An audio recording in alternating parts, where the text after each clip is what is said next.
The reason why I chose to use sand animation is I was really drawn to the beauty that you see in the light and the shading that you can build with sand.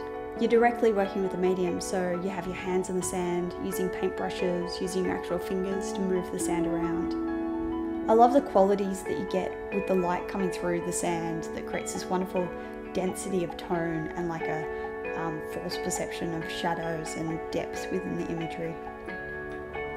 The Hunter is a story about a boy who goes missing, and within the village that he's from there's a real culture of fear surrounding wolves.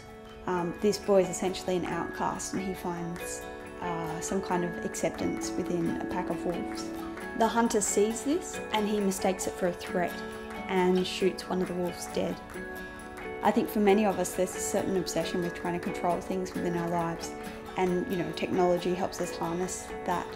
Nature is just one of those things that can't really ever be controlled, and I think that frightens a lot of people, and in turn it's reflected in their actions. This film is asking the hunter not to act out of fear, but instead out of understanding. For as long as I can remember, I've always been walking around with a pencil in my hand, drawing things and creating things, and even as a kid writing comics and stories.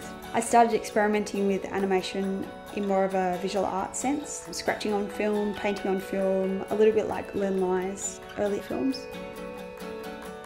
So to get the animation started, I first went out and bought a piece of glass cut to size, and then used some cardboard from a beer carton to create the box.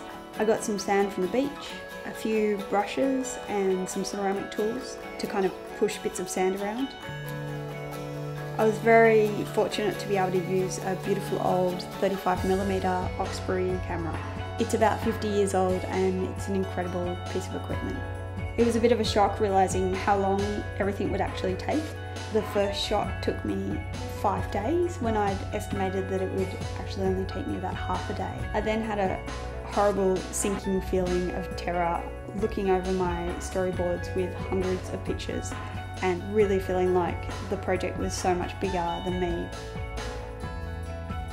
There's so many things that can go wrong when you use film. For me, I was so excited every time just to get film back with picture on it. And then if the animation worked, that was even better.